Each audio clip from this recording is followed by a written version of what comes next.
कृष्णा कृष्णा कृष्णा हरे हरे हरे राम राम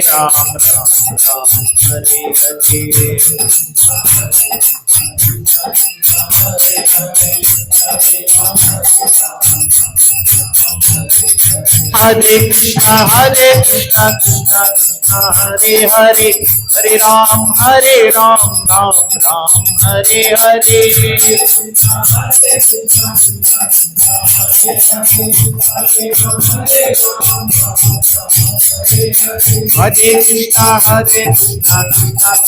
हरे हरे हरे राम राम हरे हरे हरे कृष्णा कृष्णा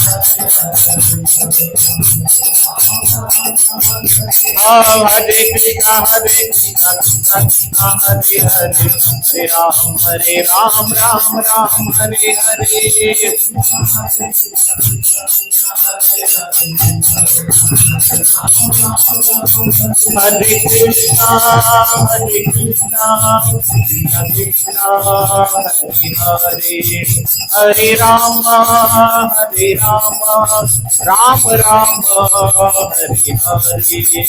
हरे। ओम नमो भगवते वासुदेवाय। ओम नमो भगवते वासुदेवाय। ओम नमो भगवते वासुदेवाय। नारायणं नमस्कृत्यं नरं चैव नरोत्तमं देवीं सरस्वतीं व्यासं ततो जायमुदीरये। नष्टप्रायेष्व अभद्रेषु नित्यं भागवत सेवया भगवतीर उत्तम श्लोके भक्तिर्भवति नैष्टिकी।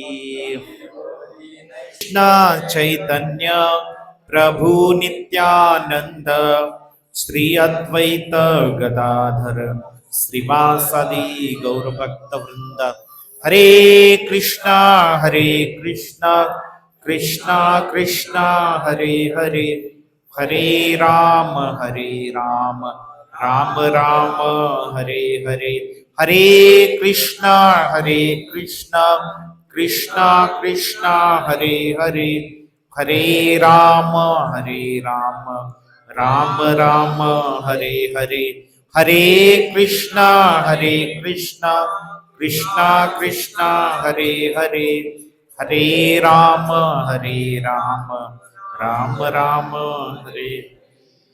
मुकं करोति वाचालं पंगुं लंघायते गिरिं यत्कृपातमहं वन्दे श्रीगुरोः दीनतारिणं परमानन्दमाधवं श्रीचैतन्यमीश्वरम्। हरे कृष्णा। सर्व भक्तांचं हार्दिक स्वागत आहे आजच्या रविवारी साप्ताहिक सत्संग कार्यक्रमामध्ये। आज आपण विशेष महोत्सव साजरा करीत आहोत ते म्हणजे राधा गोविंद झुलन यात्रा। काय म्हणतात? राधा गोविंद झुलन यात्रा महोत्सव। तर वृंदावन धाम मध्ये आता या श्रावण महिन्यामध्ये, हा कोणता महिना चालू आहे? श्रावण महिन्यामध्ये फार विशेष भगवंतांचे उत्सव, भगवंतांचे लीला घडलेले आहेत। तर त्यामुळे हा श्रावण महिना जो आहे तो फार वैष्णवांसाठी, गौडीय वैष्णवांसाठी फार महत्वपूर्ण आहे।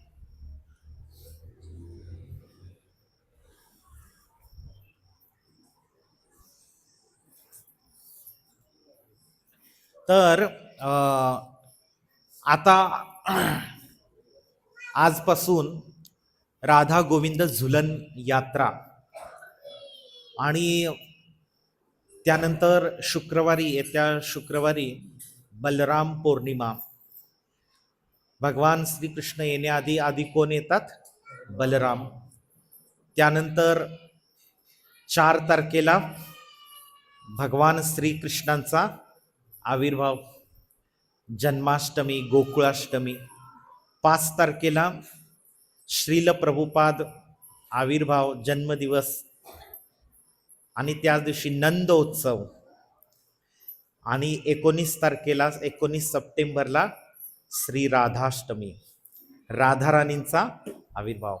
असे 4 ते 5 विशेष महोत्सव या महिन्यात असल्यामुळं हा महिना जो आहे तो सगळा उत्सवाने भरलेला आहे. आणि मानव समाजामध्ये उत्सव, माणसाचं मन जे आहे उत्सव प्रिय आहे. प्रत्येकाला उत्सवामध्ये आनंद येतो, कारण उत्सव हा हर्ष, उल्हास आणि आनंदाचा समागम आहे, नाही का? उत्सव माणूस कधी साजरा करतो? आनंद असतो तेव्हा. आणि तुम्हाला तुमच्या माहितीसाठी वृंदावनमध्ये 365 दिवस रोज उत्सव असतो. का माहितीये का? कारण तिथं रोजच आनंद आहे. तिथं दुःख नाही, तिथं दुःख नावाची चीज नाही आहे. अशी थोडीशी तुम्ही मनामध्ये कल्पना करा. कारण आपण तशी कल्पना नाही करू शकत. दुःखच नाही तिथं, रोज आनंद आहे. आनंदी आनंदच आहे. किती सांगू मी, सांगू कुणाला. इतका आनंद आहे की तिथं सांगता येत नाही. म्हणून तिथं प्रत्येक कृष्णाचा, कारण का प्रत्येक जीवात्मा तिथं कृष्ण भावना भावित आहे. तिथं तीळ मात्र कुणाला स्वार्थ नाही. मला काहीतरी पाहिजे, भगवंतापेक्षा वेगळं, अशी भावनाच नाही तिथं. तिथं पण लाखो करोडो आहेत बरं का, इथल्यापेक्षा जास्त तिथं लोकसंख्या लई आहे. लाखो करोडो आहेत वैकुंठ, परम वैकुंठ, गोलोक वृंदावन मध्ये. पण तिथं तीळ मात्र स्वार्थ नाही, लोभ नाही, आणि इतरांप्रती ईर्षा नाही. प्रत्येक व्यक्ती इतरांची सेवा करण्यासाठी, आणि विशेषतः प्रत्येक व्यक्ती कुणाची सेवा करते? भगवान श्रीकृष्ण एक केंद्रस्थानी आहे. आणि त्यामुळे प्रत्येक व्यक्ती तिथं कृष्णाच्या आनंदासाठी जगत आहे. प्रत्येक क्षण, गोपी असो, ग्वालबाल असो, सखा असो, गाई असो, तिथलं तृण असो, घास असो, सगळंच तिथं. निर्जीव पण काही नाही बरं का गोष्टी, निर्जीव गोष्टी पण नाहीये तिथं. प्रत्येक वस्तू, प्रत्येक गोष्ट चिन्मय आहे. तिथलं दूध पण भावनामय आहे. यशोदामाई कृष्णाला दूध तापत ठेवते, ते दूध पण कृष्णाची सेवा करण्याचा विचार, भावना व्यक्त करते. तिथली चूल पण भावनामय, तिथला जो उखळ आहे तो पण भावना व्यक्त करतो, आणि तिथला मुसळ आहे ते पण भावना व्यक्त करतो. सगळेच वस्तू काही चिन्मय आहे. आणि प्रत्येक गोष्ट भगवंतांच्या आनंदासाठी बनलेली असल्यामुळे तिथं प्रत्येक व्यक्ती आनंद आहे. आनंद चिन्मय रस प्रतिभाविताभीस ताभीर्य एव निज रूप तया कलाभी. तिथं आनंद आणि चिन्मय आहे. गोलोक वृंदावन धाम कसं आहे? आनंद चिन्मय आहे. आणि आता भौतिक जगामध्ये कसं आहे, आपल्याला 365 दिवस नाहीत, किमान चला काही दिवस तरी. रोज उत्सव म्हटल्यावर कोण करणार आहे? एवढा उत्साह पण नाही लोकांना. वर्षातनं एकदा आहे म्हणून बरं आहे. असं समजा रोजच दिवाळी करायची, कोण करेल का? रोज लाडू का करंजा चकल्या करायचे नाही, वर्षातनं एकदा येते म्हणून ते बरं आहे. पण आध्यात्मिक जगामध्ये भगवान श्रीकृष्णांच्या रोज जे दिव्य कार्यकलाप आहेत त्याला काय म्हणतात? लीला म्हणतात. रोज तिथं काही ना काही लीला. भगवान कृष्ण जसं प्रकट झाले तसं प्रकट दिनाचा पासूनच उत्सव चालू झाले. कारण खूप वर्ष नंदानी यशोदाचे व्रजचे राजे आहेत, व्रजराज नंद महाराज, त्यांना पुत्र नव्हता किंवा पुत्री नव्हती, संतान नव्हतं. खूप वर्षानंतर त्यांना पुत्र झाला. आणि त्यामुळे सगळ्या गोपींची आणि सगळ्या व्रजवासी त्यांची अशी अतिव इच्छा होती आपल्या राजाला पुत्र असावा. त्यांना स्वतःला पुत्र होता सगळ्यांना, पण त्यात त्यांना सुख वाटत नव्हतं. त्यांना वाटायचं नंद महाराजांनी आमची राणी यशोदा, नंद राणी यशोदामाई, तिला पुत्र पाहिजे. आणि त्या सगळ्या कामना करायच्या गोपी. गोपी सगळ्या रोज पूजा अर्चा करायच्या, तपस्या करायच्या, व्रत करायच्या, का तर आमच्या राजाला पुत्र व्हावं. म्हणून जेव्हा कृष्ण तिथं प्रकट झाले त्यावेळेला यशोदामाईनी नंद महाराजांपेक्षा सगळ्या व्रजवासींना फार आनंद झाला.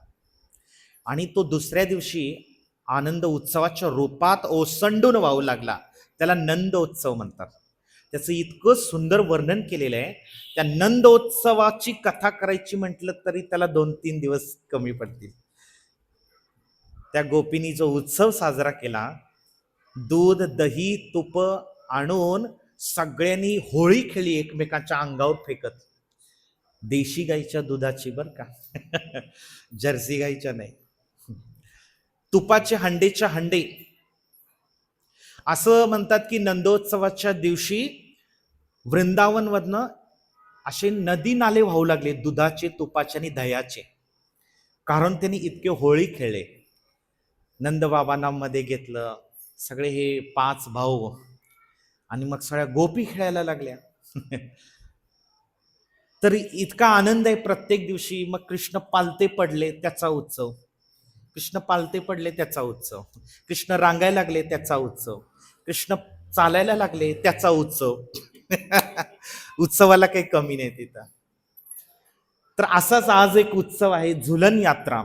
हे झुलन यात्रा काय आहे तर वृंदावनमध्ये आज हरियाली तीज, श्रावण महिन्यामध्ये या ऋतूमध्ये भरपूर पाऊस झाला असल्यामुळं श्रावण महिन्यात थोडा पाऊस उघडीप देतो आणि त्यामुळं संपूर्ण पृथ्वीवरती इतकं हरियाली, म्हणजे हिरवगार रानं, गवताळ शेत, झाडं सगळी हिरव्या पानांनी आणि रान फुलांनी बहरलेली आहेत.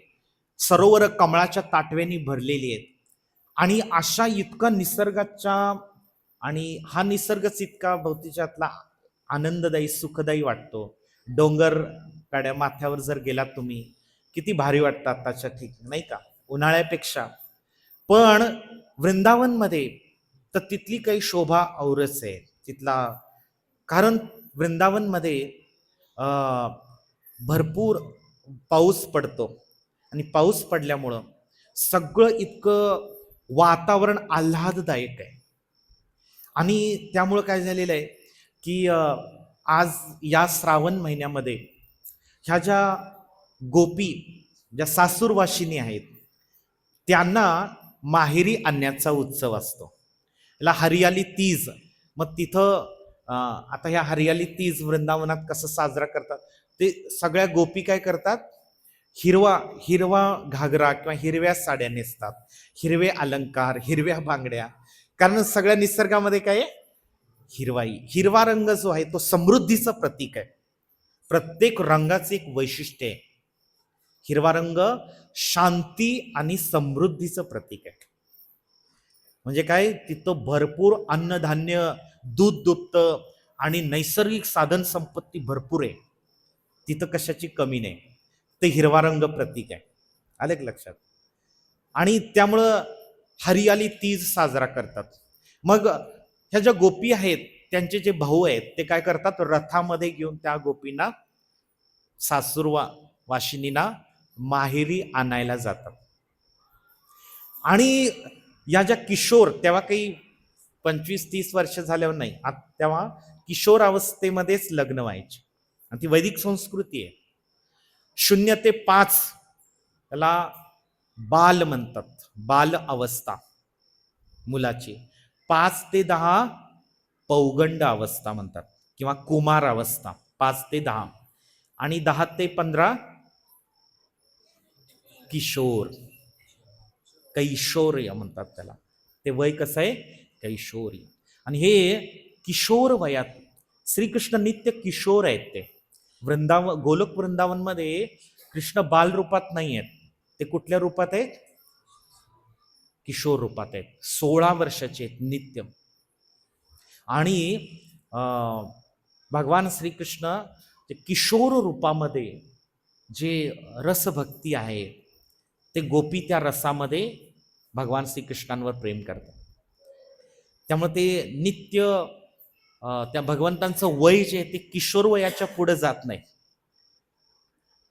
आणि सगळ्या गोपी पण त्या नित्य किशोरी आहेत. जसं आज ललिता सखींचा आविर्भाव तिथी आहे, ललिता. आणि या सगळ्या ज्या गोपी विशेषतः अष्टसखी आहेत, ललिता, आमच्या मायापूर मंदिरमध्ये अष्टसखी मंदिर आहे. इतकं मोठं मंदिर आहे. राधा माधव, इकडे 4 गोपी, तिकडे 4 गोपी आहेत. मग कृष्णाच्या बाजूला ज्या गोपी आहेत त्या कोण आहेत? विशाखा, इंदुलेखा, रंगदेवी आणि सुदेवी. आणि राधाराणींच्या बाजूला कोण आहे?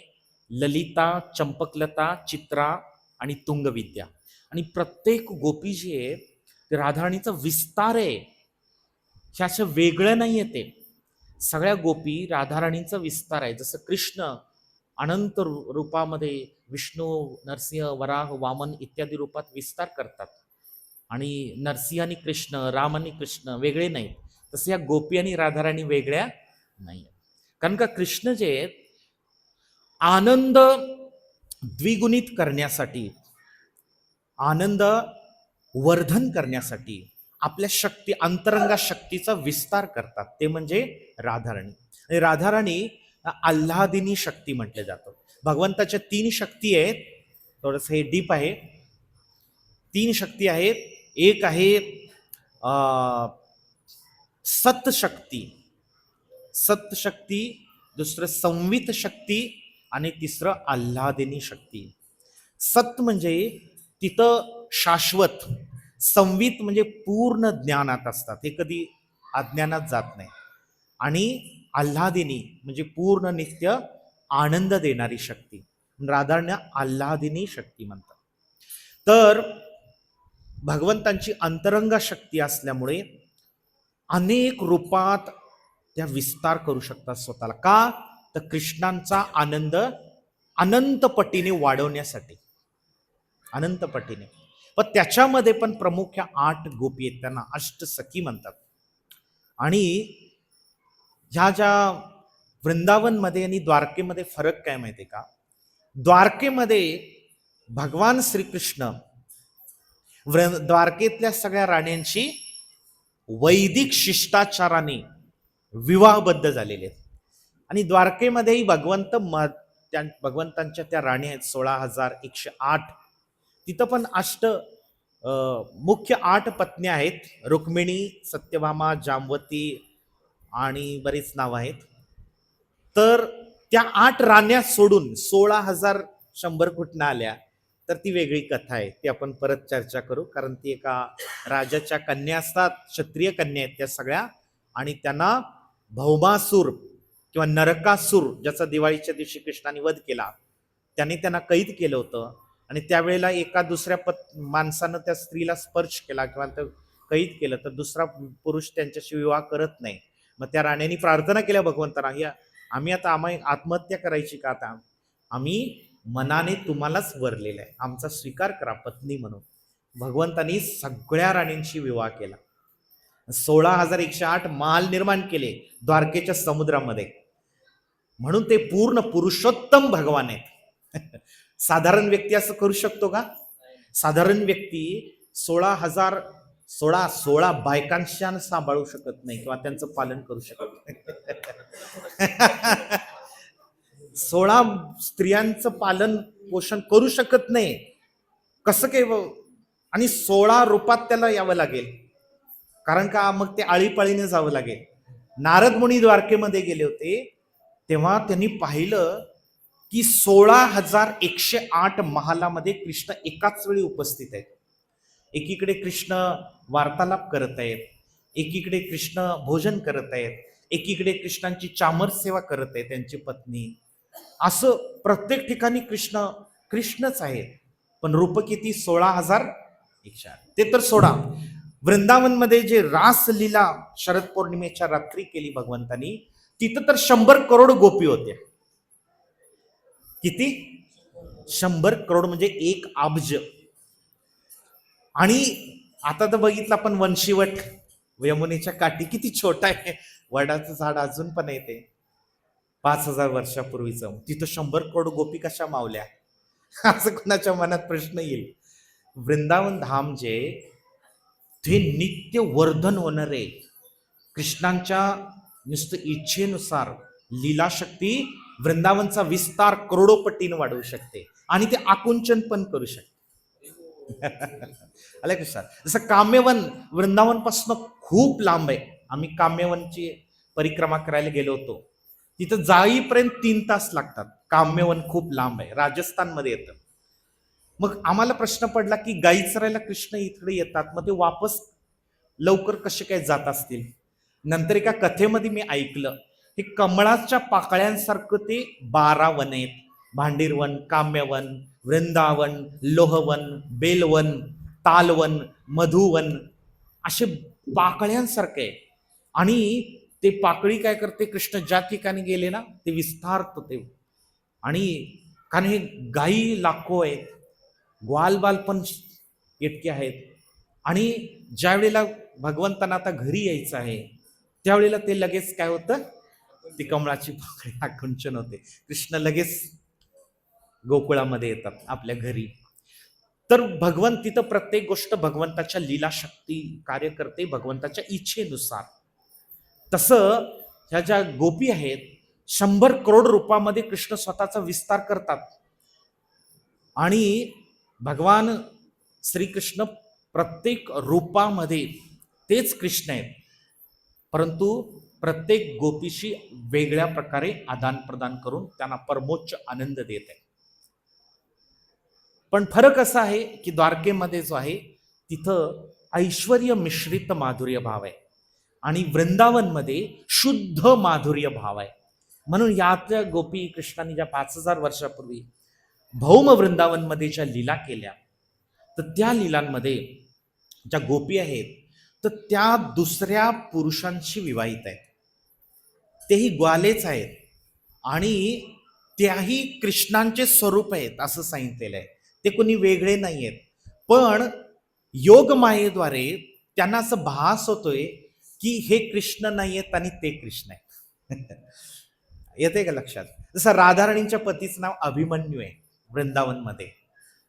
आणि बरं असं पण नाहीये की राधाकृष्णांचा विवाह पण नाही झाला. राधाकृष्णांचा विवाह बालपणीच भांडीरवनमध्ये ब्रह्माजींनी येऊन विवाह संपन्न केलेला आहे. आपण बघितलं भांडीरवनमध्ये तो वटवृक्ष आजही आहे, जिथं लहानपणीच ब्रह्माजी साक्षात आले पुरोहित म्हणून आणि त्यांनी मंत्रोच्चारण केलं आणि गांधर्व विवाह केला. पण तसं बघायला गेलं तर त्या सर्व गोपी या सखी ह्या दुसऱ्या पुरुषांशी विवाहबद्ध आहेत. पण हा परकीय भाव जो आहे तो आध्यात्मिक जगामध्ये सर्वश्रेष्ठ मानलेला आहे. जो पती आणि पत्नीच्या मध्ये जो भक्तीचं प्रेमाचं आदान प्रदान होतं त्यापेक्षा प्रियकर आणि प्रेयसी हा रस सर्वोच्च मानलेला आहे. चैतन्य महाप्रभूंचं हे विधान आहे, चैतन्य महाप्रभूंचं हे मत आहे आणि हे श्रीमद भागवतमचं मत आहे. पण हा जो रस आहे तो अतिशय उच्च कोटीचा असल्यामुळं साधारण व्यक्ती तो समजू शकत नाही. साधारण व्यक्ती समजू शकत नाही आणि त्यामुळं तो काय समजतो, हे तर साधारण स्त्री पुरुषासारखं आहे. मग प्रभुपाद सांगतात की ते जर साधारण स्त्री पुरुषांसारखे संबंध असते तर मग भगवान श्री चैतन्य महाप्रभू जे संन्यास शिरोमणी आहेत त्यांनी गोपींच्या पदधूळीची गोपीर भरतुर पदकमलयोर दास दास दासानुदास असे म्हटलं असतं का? नाही म्हटलं असतं. उद्धवाने असं म्हटलं असतं, मला या गोपींच्या चरणांची धूळ मस्तकावर पडावी म्हणून मला ते गुलमलतेचा जन्म मिळावा असं म्हणलं. बरोबर आहे का?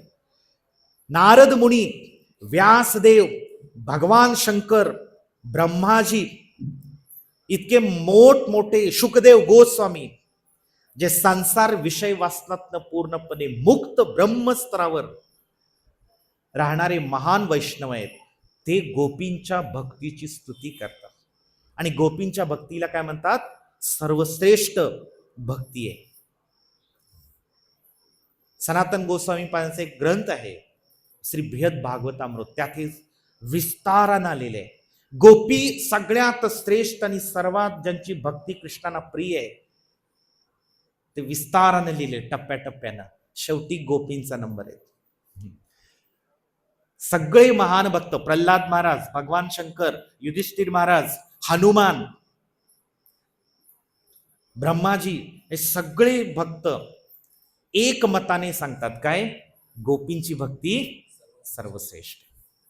कारण त्याच्यामध्ये इतका विशुद्ध भक्तिभाव आहे, त्याच्यामध्ये काम नाहीये, लेश मात्र देखील काम. काम म्हणजे काय, स्वतःला काहीतरी मला पाहिजे ही भावना नाहीये. त्यांचं जीवन, त्यांचं अस्तित्वाचं प्रत्येक क्षण भगवान श्रीकृष्णांना आनंद देण्यासाठी. त्यामुळे तो जो परकीय माधुर्य रस आहे तो भगवंतांना अतिशय प्रिय आहे. आणि ह्या ज्या गोपी आहेत ह्या त्यांच्या घरामध्ये विवाह करून गेलेले आहेत. मग उत्सव असा आहे की त्यांना आणण्यासाठी त्यांचे भाऊ जातात. जसं राधाराणींचं गाव कुठलं आहे सांगा बरं? बरसाना. रावलमध्ये जन्म झाला पण नंतर ते बरसानामध्ये गेले, म्हणून म्हणतात की बरसाने वाली की जय. राधे राधे राधे बरसाने वाली राधे, असं वृंदावनमध्ये. बरसाने वाली असं का? वरसाना आहे ऍक्च्युली, ते वच उच्चार बरसाना म्हणतात. आणि वर्षाव किंवा वर्षाव होतो पावसाचा, तसं राधाराणी कृपेचा वर्षाव करणारी, म्हणून ते धाम कृपेचं धाम आहे बरसाना. बरसाना होऊन विवाह होऊन राधाराणी जावटलाय. जावट हे राधाराणीचं सासर आहे सगळ्याच ह्या गोपींचं. जावट हे तिथनं बरसाण्यापासून जवळपास 7-8 किलोमीटर आहे. आणि श्रीदामा जो राधाराणींचा भाऊ आहे तो रथ सजवून गेलेला आहे माहेरी आणण्यासाठी. का तर हरियाली तीज आहे आणि सगळ्या गोपी आता या माहेरी येणार आहेत बरसाण्याला. आणि सगळ्या अष्टसखी आलेले आहेत पण राधाराणी अजून आलेली नाही. राधाराणीची सासू आणि ननंद फार कठोर आहेत. त्यांना राधाराणींच्या सुटी देत नाही, ते दयामाया काही नाही. आणि तिकडनं राधाराणी वाट पाहत आहेत की माझा बंधू श्रीदामा मला कधी न्यायला येत. तर हा उत्सव असा आहे की या वेळी श्रावण महिन्यामध्ये या गोपी जेव्हा येतात आणि राधा कृष्णांसाठी हा मिलनाचा फार मोठा उत्सव आहे. कारण का कृष्ण राधाराणींच्या सासरी जाऊ शकत नाही. कृष्ण नंदगावमध्ये आहेत आणि ह्या गोपी इतक्या आतुर आहेत राधा कृष्णांचं मिलन घडवून आणण्यासाठी.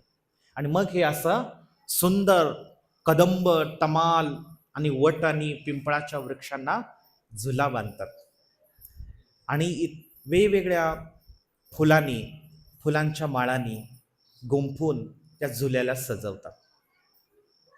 आणि एकांतामध्ये या सर्व गोपी आणि राधा कृष्ण काय करतात, झुल्यावरती बसून त्या दोघांना परमोच्च आनंद देतात. ही झुलन यात्रा आहे. मग त्याच्यामध्ये कोणते गोपींनी कोणतं वस्त्र, कोणता ड्रेस, कोणती फुलं निवडायची, कोणता राग गायचा, कारण तिथं प्रत्येक गोपी प्रत्येक कलेमध्ये निपुण आहे. 64 प्रकारच्या कला आहेत शास्त्रामध्ये दिलेल्या आहेत. आणि भगवान श्रीकृष्ण, राधाराणी आणि सगळ्या गोपी प्रत्येक कलेमध्ये निपुण आहे, एक्सपर्ट. गायनामध्ये तुंगविद्या सखी जी आहे गायनामध्ये इतके एक्सपर्ट आहे की तिथं असं शिकावं लागत नाही. आता मी म्हटलं तुम्हाला एक राग गावा, तुम्हाला ते 12 वर्ष घासावं लागेल, साधना करावी लागेल.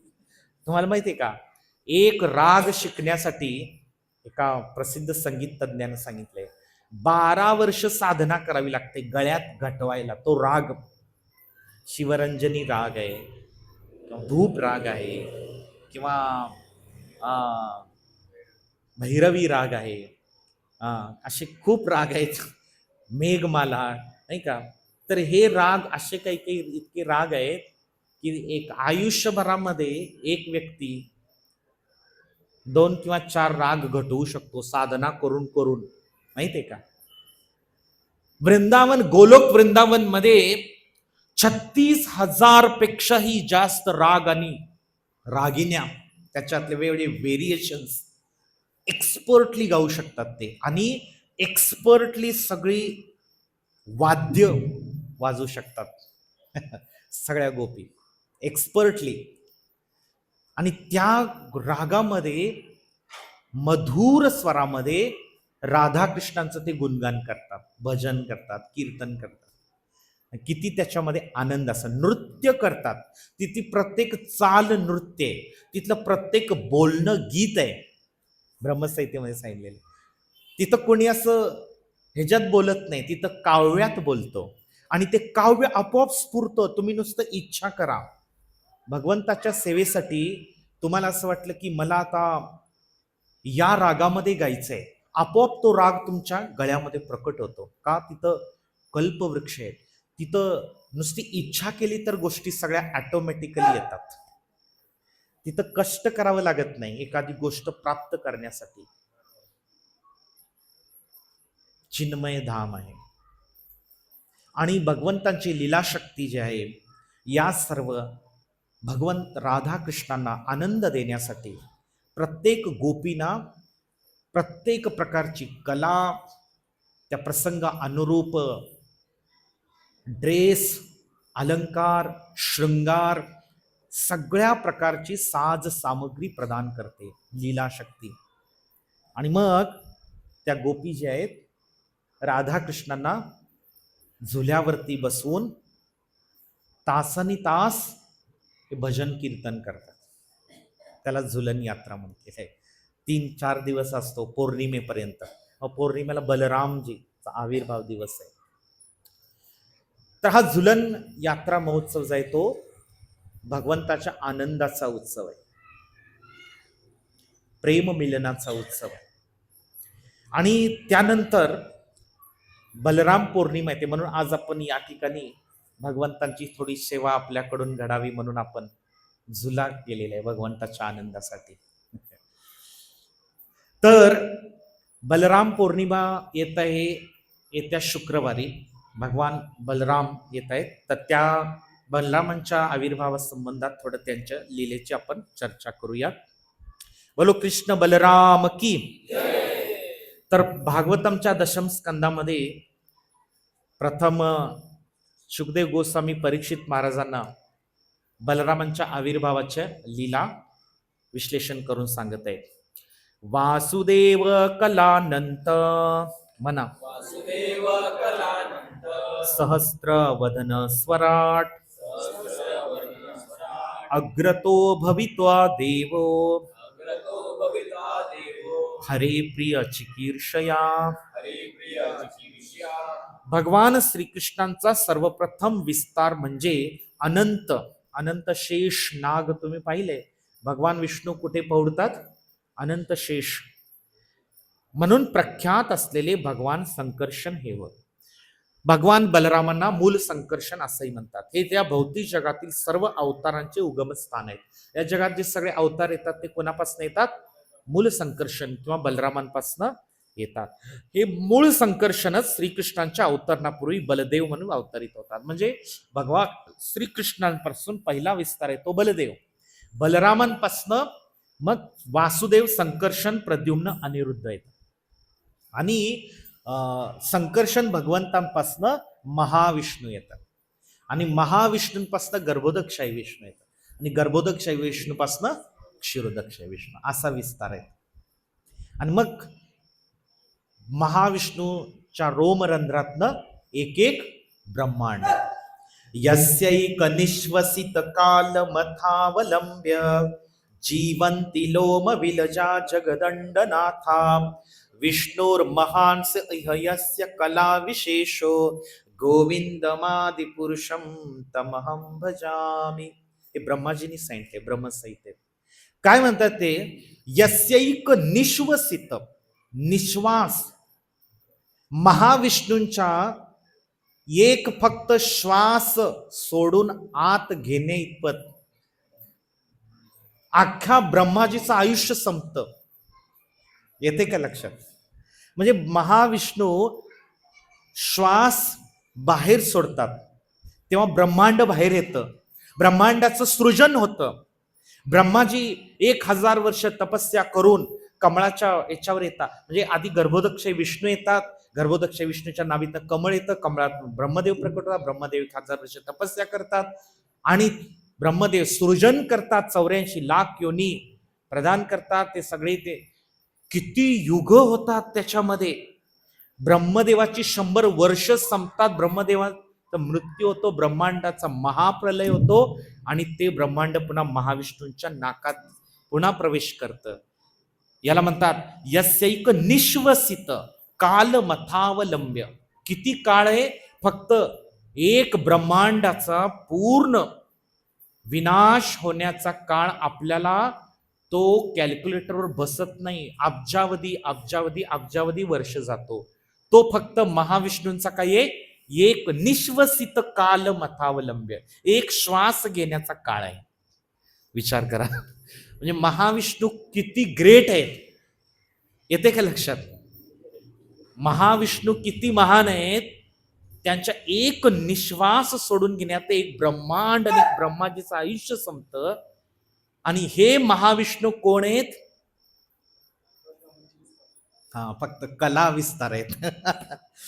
यस्यैक निश्वसित काल मथावलंब जीवंती. जीवंती म्हणजे ते ब्रह्मांड जिवंत राहतं. कुठं पर्यंत? जीवंती लोम विलजा. यस्यैक निश्वसित काल मथावलंब्य जीवंती लोम विलजा जगदंड नाथा. हे ब्रह्मांड जे आहे ते ब्रह्मांड फक्त महाविष्णूंच्या श्वास घेणे इतपत जिवंत राहतं. आणि विष्णूर्स महान इहयस्य कला विशेषो. हे त्या पूर्ण पुरुषोत्तम बलरामांच्या अंशाच्या अंशाचे अंश आहेत. कोण? महाविष्णू. त्या बलरामांची अफाट शक्तीची आपण कल्पनाच करू शकत नाही. पण ही ब्रह्मांड जे आहेत, ब्रह्मांड सुद्धा ते बलराम अनंत शेष नागाच्या रूपात विस्तार करतात. एकेका फण्यावरती एक एक ब्रह्मांड स्थिर आहे. इवन ब्रह्मांडातले सगळे लक्षावधी ग्रह तारे त्यांना पण त्यांनी हवेत अलगत तरंगत ठेवलेले. कोणी? बलरामाने. त्यांच्या शक्तीची कोणी कल्पना करू शकत नाही. एवढे महान आहे ते. विचार करा. म्हणून त्यांना बलराम म्हटलेले. काय म्हटलेले? बलराम. आणि ते बलराम का विस्तार करतात? कारण भगवान श्रीकृष्णांना परिपूर्ण आनंद देण्यासाठी. कृष्ण आणि बलराम मध्ये प्रभुपाद म्हणतात काही फरक नाहीये. दोन्ही भगवान आहेत, पूर्ण पुरुषोत्तम भगवान आहेत. फक्त बलराम जे आहेत त्यांचा वर्ण गोरा पाण आहे आणि श्रीकृष्णांचा वर्ण सावळा आहे, म्हणून ते घनश्याम आहेत, श्याम सुंदर आहेत. आणि बलराम जे आहेत ते सेवक भगवान आहेत कृष्णांना, आणि ते गुरुतत्व आहेत. कारण का? सगळ्या जीवात्म्यांना, ब्रह्मांडातल्या सगळ्या जीवात्म्यांना भगवान श्रीकृष्णांच्या सेवेत ते युक्त करू शकतात जर त्यांनी ठरवलं तर. आणि म्हणून ते आदि गुरु आहेत. कारण ते श्रीकृष्णांची सेवा त्यांच्या इतकं कोणी करू शकत नाही. स्वतःलाच भगवंतांनी सेवक रूपात स्वतःचा विस्तार केलेला अवतार म्हणजे बलराम. त्यांना अनेक नावांनी जाणलं जातं. बलराम, बलदेव, संकर्षण, हलधर, भक्तवत्सल आणि प्रलंबारी. कारण त्यांनी वृंदावनमध्ये 3 राक्षसांचा वध केला. बाकी सगळ्यांचा वध श्रीकृष्णाने केला. कंस जे जे काही राक्षस पाठवायचा, आसुर पाठवायचा, बलरामाने 3 असुरांचा वध केला. कृष्णांनी त्यांना हात नाही लावला. त्याची कारणं वेगळी आहेत. बलरामानीच का त्यांना मारलं, कृष्णाने का नाही मारलं, त्याची कारणं वेगळी आहेत. त्यापैकी एक होता प्रलंब. प्रलंब असुर, धेनुकासुर आणि द्विविध वानर, या तिघांना बलरामाने मारलं. कारण कृष्णाला त्यांना मारायचं नव्हतं. का मारायचं नव्हतं? कारण त्यांच्या पूर्वजांना कृष्णाने वचन दिलं, तुझ्या वंशामध्ये कुठलाही मी मारणार नाही. म्हणून बलरामांचा प्रणती मंत्र आहे, तुम्ही सर्वांनी म्हणा माझ्या पाठीमागे. द्विविध वानर, द्विविध वानर. नमस्ते हलग्राम, नमस्ते हलग्राम, नमस्ते मुसलायुध, नमस्ते मुसायुध, नमस्ते रेवती कांत, नमस्ते रेवती कांत, नमस्ते भक्तवत्सल. नमस्ते भक्तवत्सल. हलग्राम म्हणजे ते, हल म्हणजे नांगर, हल म्हणजे काय? त्यांच्या हातात 2 शस्त्र असतात. जसं श्रीकृष्णांच्या हातामध्ये काय आहे? सुदर्शन. पण ते वृंदावनच्या बाहेर, वृंदावनमध्ये कृष्ण सुदर्शन घेत नाही. वृंदावनमध्ये काय घेतात? आणि बलराम काय घेतात? नाही, बलराम पण बासरीच घेतात. आणि सगळे ग्वालबाल सखा पण बासरी वाजवतात. म्हणून हे जे हल, हल आणि मुसळ किंवा गदा, हे पण वृंदावनच्या बाहेर द्वारकेमध्ये बलराम धारण करतात. वृंदावनमध्ये शस्त्र धारण करत नाहीत. मुसलायुध. आणि नमस्ते रेवती कांत, कृष्णांना राधाकांत म्हणतात, आहे ना? आपण प्रणती मंत्रामध्ये म्हणतो, आहे की नाही? गोपेश गोपिका कांत राधाकांत नमोस्तुते. राधाकांत. तसं बलरामांना रेवती कांत म्हणतात. का बरं? भगवंतांची नित्य अर्धांगिनी आहे. कोण? रेवती. आता ती रेवत राजाची कन्या होती, त्यांचा विवाह कसा झाला हे खूप मोठा विषय येतो, त्यामध्ये जाऊ शकत नाही. रेवती कांत. नमस्ते भक्तवत्सल. भक्तांप्रती ते अतिशय दयाळू आहेत, म्हणून त्यांना भक्तवत्सल म्हणतात. पुढे म्हणा, नमस्ते बलिनाम श्रेष्ठ. नमस्ते बलिनाम श्रेष्ठ. हे तर तुम्हाला समजेल की बल धारण, बल असणाऱ्यांमध्ये त्यांच्या बरोबरीचा कोणी नाही. सगळे जे बलवान आहेत या जगामध्ये, जे दावा करतात मी बलवान आहे, मी अमुक आहे, मी तमुक आहे, तर ते कसे आहेत? छाटछूट आहेत बलरामांच्या समोर, नाही का? त्यांनी किती आपले दंड फुगवले तरी. नमस्ते धरणीधर. धरणीधर का म्हटलेलं आहे? कारण सगळ्या ज्या धरती आहेत, सगळे ग्रह तारे, त्यांनी आपल्या शक्तीने त्या आपल्या याच्यामध्ये, कक्षेमध्ये धरलेले आहेत. प्रत्येक गुरु असो, तुमचा शुक्र असो, मंगळ असो, बुध असो, पृथ्वी असो, प्लुटो असो, नेपच्यून असो, आपली कक्षा सोडत नाहीत. शनी, सगळे बरोबर कक्षेत फिरतात. प्रत्येकाच्या प्रदक्षिणेचा वेळ, काळ सगळं ठरलेलं आहे. हे कोण संचालन करतं? का आपोआप चाललंय? बलराम. बलरामांच्या शक्तीमुळे चाललेलं आहे. एक जरी ग्रह असा माग पुढं राहिला किंवा काय होईल, ते धाडकन खाली पडतील. येते का लक्षात? कारण यांच्यामध्ये परस्पर गुरुत्वाकर्षण आहे. पृथ्वीचं गुरुत्वाकर्षण कसं आहे ते सायन्स शिकलेल्या माणसांना माहिती येते, आहे ना? पृथ्वी आणि सूर्याच्या मध्ये ते गुरुत्वाकर्षण बॅलन्स होते. नाहीतर काय होईल, पृथ्वीवर सूर्य येऊन आदळ का पृथ्वी चंद्रावर आदळल, असं काहीतरी घडल. पण हे कोण बॅलन्स करतं? सगळ्या ग्रह ताऱ्यांना बलराम बॅलन्स करतात. म्हणून त्यांना म्हटले नमस्ते धरणीधर. प्रलंबारे नमस्तेस्तु, त्राही माम कृष्ण पूर्वज.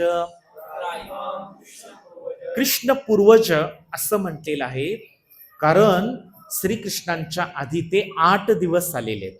पौर्णिमेला बलराम आले, अष्टमीला कृष्ण आले.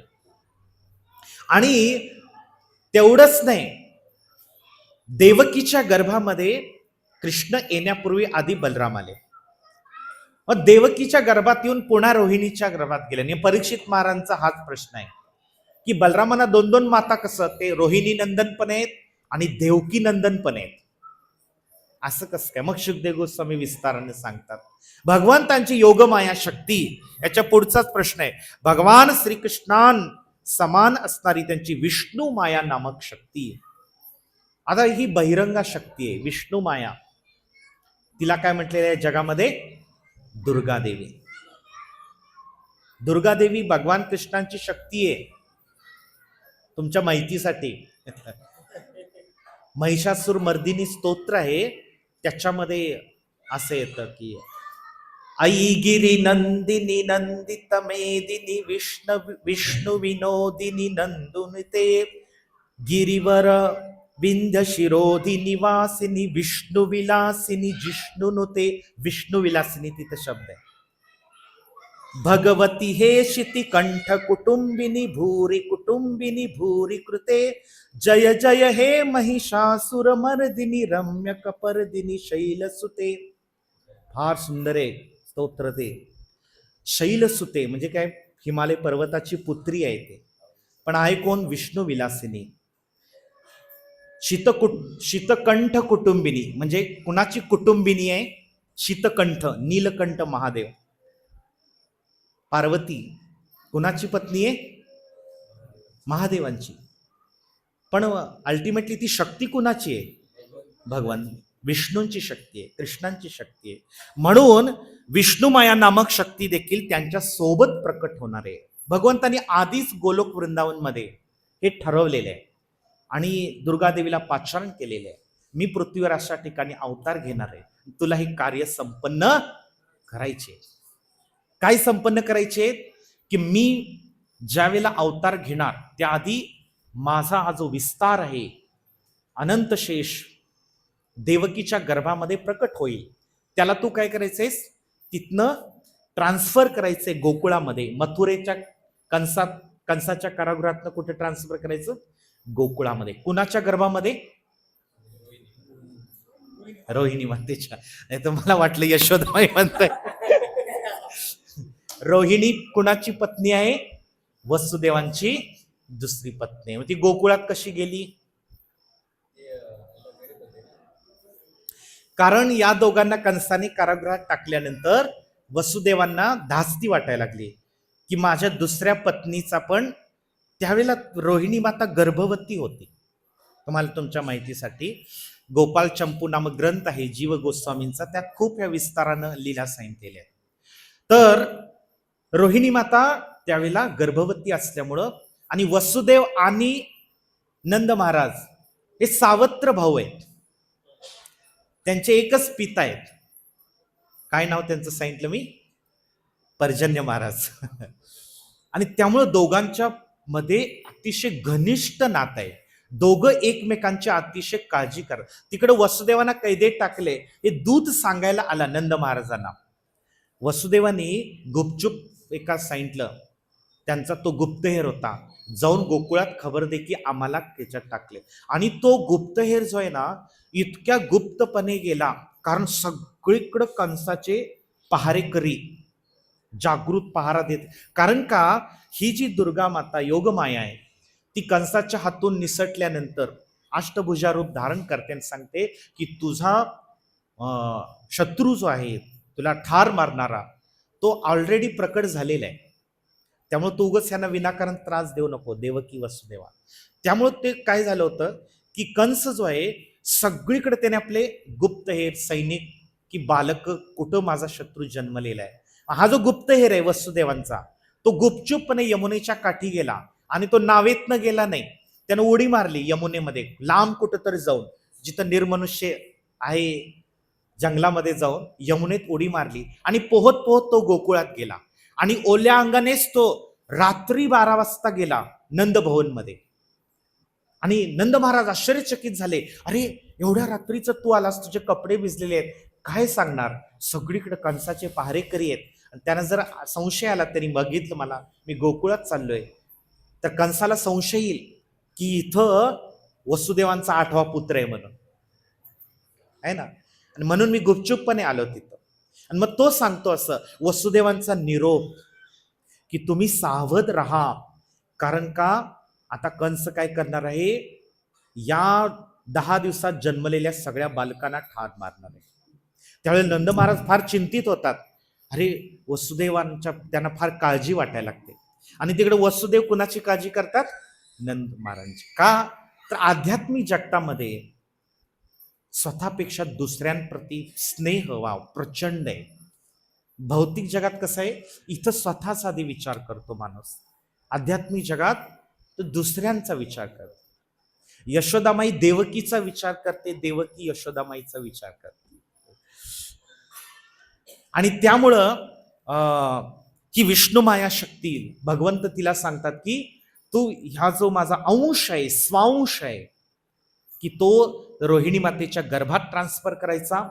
आणि त्यावेळेला 7वा गर्भ, व बलराम 7व्या का आले.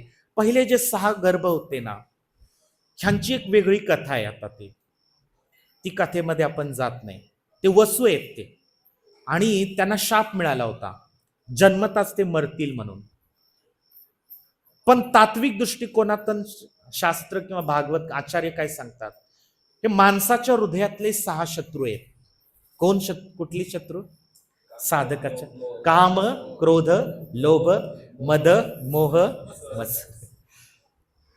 तर कृष्ण लीलेतनं शिकायचं काय साधकांसाठी? आचार्य सांगतात की भगवंत आपल्या हृदयात प्रकट होण्याआधी हे 6 शत्रूंना ठार मारावं लागेल. कंसाने या 6 शत्रूंना देवकीच्या गर्भातनं प्रकट झाले होते, त्यांना ठार मारलं. मग 7व्या क्रमाला बलराम जे गुरुतत्व आहे, देवकीचा गर्भ शुद्ध करून गेले. देवकीचा गर्भ जो अशुद्ध झाला होता या षड्रिपुनी, तो शुद्ध करून गेले. आणि मग 8व्या वेळेला भगवान कृष्ण गर्भात प्रकट झाले. फाल्गुन महिन्यात भगवान प्रकट झाले. एक्झॅक्टली तिथी पण दिलेली. आणि मग गर्भामध्ये प्रकट झाल्यानंतर मग श्रावण या अष्टमीला भगवान कृष्ण ऍक्च्युली बाहेर प्रकट झाले. असं आहे ते. मग तोपर्यंत देवता लोक सगळे कंसाच्या कारागृहात गुप्तपणे येऊन गर्भस्थ भगवंतांना प्रार्थना करायची. त्या भागवतामध्ये सगळ्या प्रार्थना दिल्या. देवतांनी गर्भस्थ भगवंतांना प्रार्थना केली. आणि देवकीने जसं 8वा गर्भ धारण केला, तसं त्या कंसाचा तो जो काही कारागृहाचा जो काही भाग होता, तो दैदिप्यमान तेजाने उजळला. देवकीचं स्वतःच्या चेहऱ्याची आभा अशी बाहेर पडावं लागली. तेजपुंज झाला चेहरा, कारण भगवंतांना साक्षात तिने धारण केलं होतं. म्हणून भगवंताचा जन्म दिव्य आहे, भगवंतांचं कर्म दिव्य आहे. आणि मग नंतर मग बलराम जे आहेत ते पौर्णिमेच्या दिवशी रोहिणी मातेच्या उदरातनं प्रकट झाले, अशी कथा आहे. तर हे जे बलराम जे आहेत, हे गुरुतत्व असल्यामुळं जीवात्म्याला ते भगवंतांच्या प्रत्येक पासी रसात सेवा करतात. हे जे गोलक वृंदावन धाम, वैकुंठ धाम आहे, ते बलरामांनी आपल्या शक्तीने विस्तार केलेले आहे. भगवंतांचे वस्त्र, भगवंतांचे शय्या, भगवंतांचे अलंकार, भगवंतांची वाद्य, हे सगळ्या रूपात बलरामांनी विस्तार केलेला आहे. सजीव.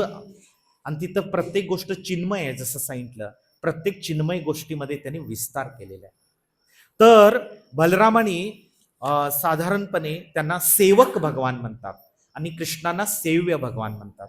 कारण का अशी कुठली सेवा नाही की ते बलराम कृष्णांची करू शकत नाही. आणि म्हणून प्रत्येक या जगातला जीवात्मा जो आहे, तो बलरामांच्या शक्तीनेच कृष्णांची सेवा करू शकतो. म्हणून ते शक्ती प्रदात आहेत. आणि त्यांच्याकडे आपण काय प्रार्थना केली पाहिजे? कृष्णाची सेवा करण्यासाठी आम्हाला बल प्रदान कर. कोणतं बळ? आध्यात्मिक बल. कोणतं बल? आध्यात्मिक बल. कारण ते सर्व आध्यात्मिक बळ प्रदान करणारे शक्तीचे महास्त्रोत आहे. आणि जीव. आणि मग भगवान बलराम काय करतात माहिती का? अशा शरणागत जीवात्म्याला, साधकाला शक्ती प्रदान करतात भगवंतांची सेवा करण्यासाठी. म्हणून आपण पूर्णपणे गुरु तत्वावरती निर्भर आहोत. कारण आपले आध्यात्मिक गुरु हे बलरामांचे, नित्यानंद प्रभूंचे प्रतिनिधी आहेत. आता हे बलराम जे आहेत, भगवंतांच्या प्रत्येक अवतारामध्ये येतात. जसं त्रेतायुगामध्ये ते कोण आले? लक्ष्मण आले. द्वापर युगामध्ये कोण आले आणि कलियुगामध्ये नित्यानंद प्रभू. आणि कृष्ण कोण आहे? चैतन्य महाप्रभू. आता झालं असं की त्रेतायुगामध्ये ते मोठ्या भाऊ म्हणून आले, सॉरी छोटा भाऊ म्हणून आले. राम कोण आहे? मोठे. आणि लक्ष्मण कोण आहे? छोटे भाऊ. आणि द्वापार युगामध्ये त्यांनी ते चेंज केलं. का बरं? ते म्हणले लक्ष्मण इतके वैतागले होते. का वैतागले होते? नाही, तसं नाहीये ते. ते म्हणले की राम अवतारामध्ये राम माझ्यापेक्षा ज्येष्ठ आहे वयाने, अधिकाराने. त्यामुळे प्रत्येक वेळेला मला त्यांच्या आज्ञेचं पालन करावं लागलं. मला त्यांनी जरा पण मोकळीक दिली नाही. आणि इतक्या वेळेला द्विधा मनस्थितीत टाकलं मला की मला काय करावं समजत नव्हतं. मारीच तिकडे घेऊन गेला भगवान रामांना आणि रामांच्या आवाजात तो तिकडनं बोलतोय, सीते, लक्ष्मण धाव, मी संकटात आहे, धाव. आणि इकडे सीता म्हणते की तुम्ही जावा भगवान राम, माझे स्वामी संकटात, तुम्ही जावा. आणि तिकडं प्रभू रामाने सांगितलेलं असतं की सीतेला एकटं सोडायचं नाही, सीतेला एकटी सोडायचं नाही. आणि सीता म्हणते की तुम्ही इथनं जा, प्रभू राम माझे स्वामी संकटात आहेत. किती मोठं धर्म संकट आहे, किती मोठं धर्म संकट आहे. कोणाच्या आज्ञेचं पालन करायचं, यांच्या का यांच्या? शेवटी सीता फार कठोर बोलते. सीता फार कठोर बोलते, इतकं कठोर बोलते की त्यांच्या चारित्र्यावर संशय घ्यायला लागते. तुम्हाला प्रभू रामांना मरू द्यायचंय तिकडं, असं बोलते. का तर तुम्हाला माझ्याशी नंतर विवाह करता येईल, असे आरोप केले. मग लक्ष्मण नाईलाज होतो. लक्ष्मण एवढं पण सांगतात की ते अनंत कोटी ब्रह्मांडांचे स्वामी आहेत. त्यांच्या एका धनुष्याचा पण नाही तो मारीच. ते संकटात नाही आहेत, तो मायावी राक्षस आहे, तुम्ही चिंता करू नका, असं तो म्हणाल. लक्ष्मण असं म्हणाले सीतामाईला. पण सीतामाई ऐकत नाही, तुम्ही गेलंच पाहिजे. त्यावेळेला तिकडे जातात आणि तिथं लक्ष्मणला आलेलं बघून राम खवळतात. तुला काय समजते का, मी काय आज्ञा दिली होती, तू सीतेला एकटं का सोडलं? तिथं रामांची बोलणी खावी लागतात. अशा परिस्थितीमध्ये अनेकदा धर्मसंकटात टाकलं त्यांना. जी सीतामाई इतके दिवस रावणाच्या कैदेमध्ये अशोक वाटिकेमध्ये, भगवान राम म्हणतात नाही नाही, तिचे सत्व परीक्षा, अग्नि परीक्षा घे तू. हे लक्ष्मणावर टाकली जबाबदारी.